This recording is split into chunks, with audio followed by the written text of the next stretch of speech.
And we are back from SuperCon. We are exhausted. Long drive. Yeah. Very long drive. Very long drive, but we were still able to find time to go to the movies. We got a chance to go see The Atomic Blonde.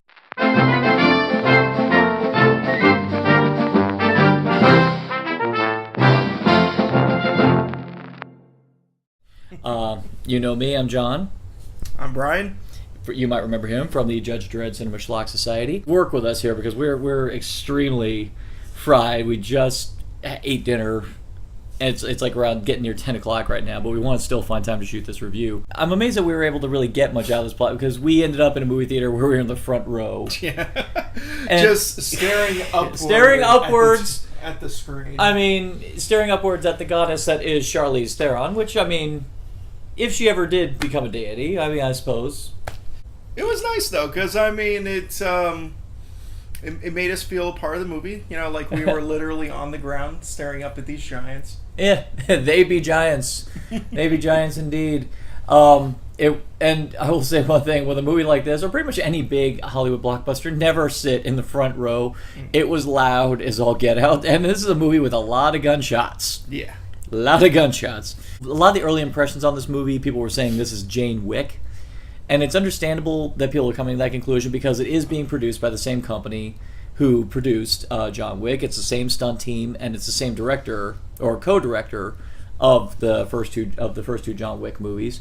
So it's understandable where it's going with this. But honestly, once you go in there, pretty much the minute you start, it never feels anything like John Wick. No, it's definitely more of a spy thriller than...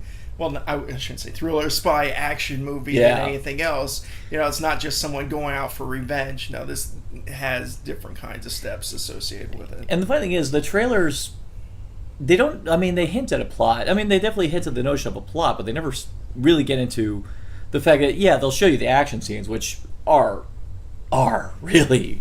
Actually, you heard me many times. I was going, whoa, oh. They're especially brutal. They don't hold anything back, and everyone has bruises, cuts. Yeah. By the end of this movie, Charlize Theron, her character Lorraine, she looks a mess. She looks a mess, but beat up. Honestly, that's I like that. That's where we're going with action films nowadays, particularly ones heavy with martial arts, where at the end of it, they look like they've just been through hell. I mean, it just drove me crazy. It drives me crazy in some action movies, particularly some of recent years, where, they'll get a couple of hits every now and then just have a dainty cut kind of thing. Maybe a bruise if they're lucky. Just kind of tap it out with a wet nap. Yeah, oh, okay, we're healed. Oh, what is that? Oh, that's the one? Okay. He chose wisely. Okay, we're good. You think it's going to be like a balls-to-the-wall action film, like all the way through, and in many cases, and when it gets fired up, it does. But I was very impressed that no, this actually was still legitimately a spy movie. Yeah. Some people, of course, were worried about it, where they're showing the scene with Charlize Theron and Sofia Boutella getting it on, and in the trailer it looks like femsploitation, and I was like going, I'm sensing there might be context here, and there was. It was the spy game. She was doing it to gain her trust, to get information from her. It was the honeypot. Yes. If you watch Archer, the honeypot. That's exactly what it was. Classic honeypot. Yeah. Only in this case, it wasn't an enemy agent. It was actually a colleague. Mm-hmm. But unfortunately, the way they set it up in this movie, they say, don't trust anyone. Mm-hmm. And that actually permeates throughout the entire movie. You actually always have this sense of don't trust anyone. Even to an extent, you don't think you really could trust Sofia Boutella's character. Yeah. Yeah. And, and by the way... When Sofia Boutella's character dies, Delphine, that's her character's name, it is actually genuinely sad because she did come to trust Lorraine, and Lorraine actually did have a bit of a fondness for her. It was a kind of a change character for Sofia Boutella. You never saw The Kingsman. No. You didn't see that one. Did you see Star Trek Beyond? Yes, but I don't remember her in it. Oh, you would remember her. She was Jayla, the white and black face, and basically she was doing whiteface. She was in whiteface. Well, white and blackface. Yes. She was zebra face. Yes. The point is, Sofia Boutella is notoriously associated with action roles, and she's always been great in all of them. Even in the lackluster Mummy redo that came out recently, the few good things everyone said was she was amazing in it. I may see it later just to say I don't like it, but I'm not in a rush. But in this one, actually, it was kind of a changed character. She was an agent, but she wasn't. But she was like kind of an inexperienced agent. She was like, I've been sent here just to do reconnaissance. I'm not, I'm new to the spy game, and it's so. At least it made it believable. That's how she got killed. Yeah. But she didn't go down without a fight. At least I was happy with that. Yeah, she put down a good fight. That being said, though, I was like going. This could have been any actress. Why Sophia Boutella? She's a leading. She looks great in lingerie. Well, you have a girlfriend. Well, she probably would have asked me to buy that for her eventually. Maybe not to cosplay, but... This is telling. All right, look, comments below. Should I just, next review with him, can I slap him? Okay. Subscribe first. Right. That's it. Yeah, subscribe for a slap. Okay? There. Look at those cheeks. They're ready for that. They're ready for it. They're primed for it. And pretty much the reason why everyone should just see this is Charlize Theron. I mean, in the end, what were you thinking on her? Oh, she was amazing. Seriously, she's strong, she's powerful, she knows how to handle herself. Oh, and she plays everybody. And I just love that about her. She is an amazing character in this. You don't really know much about this character's background. You don't know her history. All you know is that the thing that initiates her on this mission is that she had a flirtation with an agent that got killed in the field, and that's what sets her off. And you think that this is just a revenge plot, and then it becomes, I'm going to refrain from this one. I'm going to refrain from spoilers on this one, but it ends up branching into something else. And I think that kind of led to one of my caveats in the movie, was that the plotting was a touch muddled. I guess when it came to John Wick, I mean, that's a more straightforward narrative. It's not about the twist, it's about the journey that the character goes on. It's just a straight revenge story for that one. Yeah, whereas this one is a spy story, so in order to do a good spy story, you have to have little twists and turns. So it kind of felt, you got the vibe that David Leitch may have needed to work on those intricacies, but so the plot by the end got a bit muddled. The final twist, it's a cool twist, and it definitely justifies why John Goodman's character's in it, but at the same time, I'm like, granted, it does motivate me to want to watch it again to see if I missed something, which is not a bad reason to want to watch a movie. No, I will love the punchline at the end. It's great.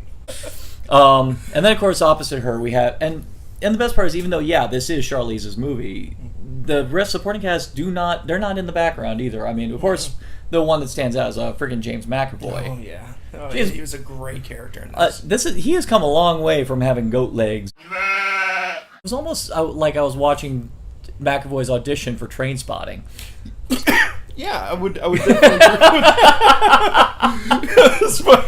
I never thought of it that way. I was like, I was looking at this guy. Very true. I was looking at this character he's playing, and I'm like, I see this guy dipping into a shitty toilet to find suppositories. This is the kind of character I'm looking at here. And it looks like it looked like he had a really good time playing. Yeah, and you know what? A lot of fun. And you know what? You will have a blast with his character. He zings him off. He has fantastic on-screen chemistry with Charlize, but the character interplay, that's another thing I'll say. The character interplay is really well done. This whole thing starts with a debriefing session, and that permeates throughout the film. It's that classic thing where you're seeing the tail end of it, and you're thinking, and of course I'm like, that's a kind of a tricky thing to do, because sometimes when you do that, it removes tension from the scene, because you're left not wondering. You're like, well, I know she's gonna live. She's gonna live. Yeah. But what I wasn't prepared to see was that a lot of the surprises in the plot actually are being hinted at gradually till we get to the final resolution after that debriefing. So they kind of used it to play with your expectations. You think this is going to be straightforward, and then no, all of this is breadcrumbs to get to the final scene. And I was like, oh, okay. It does get tense for a moment, because you don't know why she's there. I guess a pseudo interrogation. I guess. Debriefing. Yeah, it was a debriefing. So I mean, things get tense as it goes. I'm not going to spoil anything, but it does build tension, especially when it jumps right back to it. And one thing that was pretty damn clever that they did is that in every time those scenes popped up, it never felt like it stopped the movie dead like I thought it was going to do. Actually, whenever it came up, it always had to do with what was going on at the present time.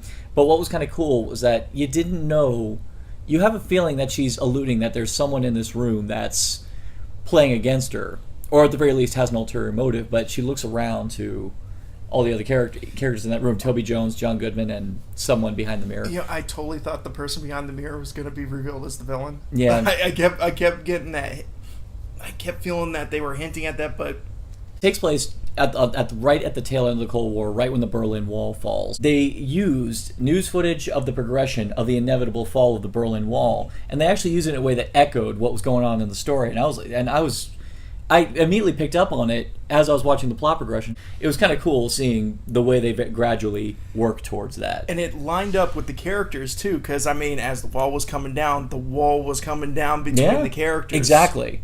And actually, I even kind of liked the parallel in the very beginning. Toby Jones, or I think it was Toby Jones or John Goodman, they basically said, the wall's coming down soon, but we don't want the wall to come down on top of us. And things are about to fall. We got a lot of agents behind the Iron Curtain. If this thing goes down, a lot of agents could go down with it. Now, recently in a bunch of movies of late, I mean, recently we had Baby Driver and Guardians of the Galaxy, of course, 1 and 2, really knew how to use soundtracks, knew how to use music in this movie. And now the soundtrack is a great soundtrack. I mean, it's what you'd expect from a movie set in the 80s, but recently we've had kind of a big 80s nostalgia kick all of a sudden. I'm trying to remember, in the 00s, did we have a...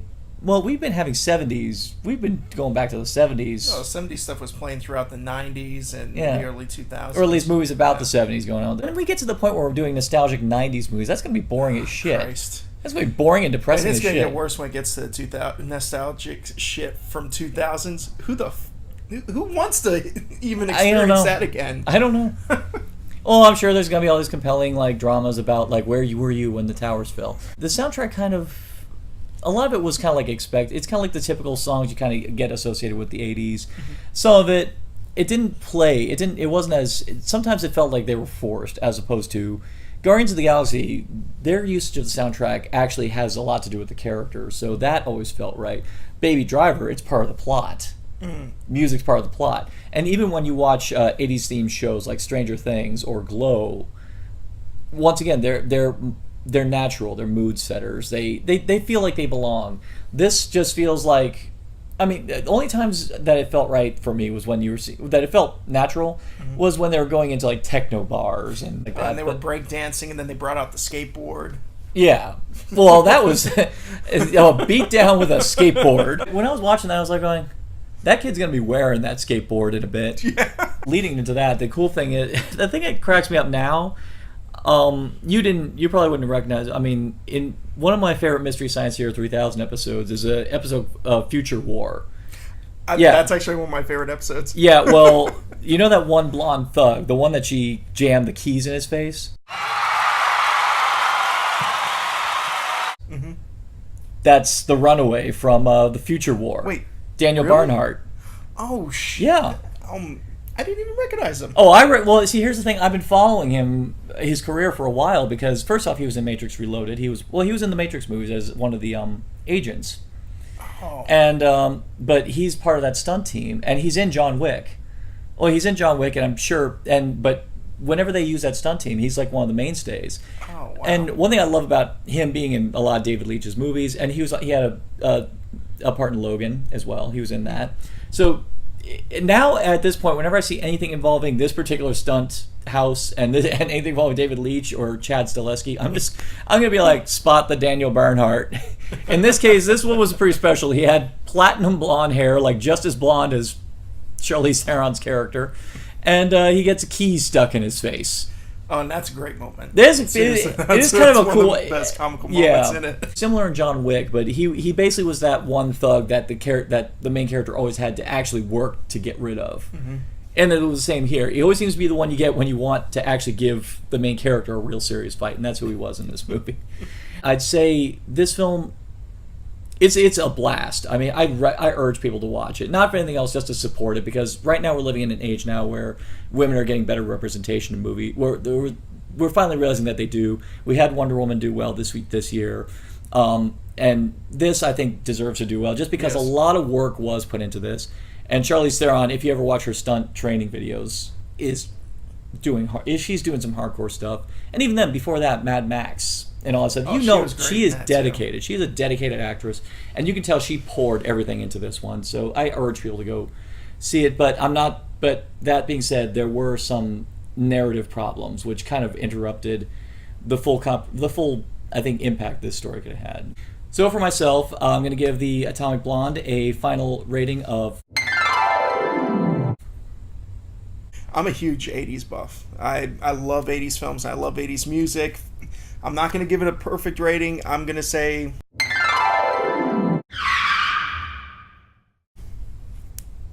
4.5. You agree? Do you disagree? Would you like to see more 80s nostalgia with a little soup song of ass kickery? And you want to tell us about it? Leave it in the comments below. And for more addictive content on Narcotic Casserole, simply like, share, and subscribe. Click, and thou shalt be served.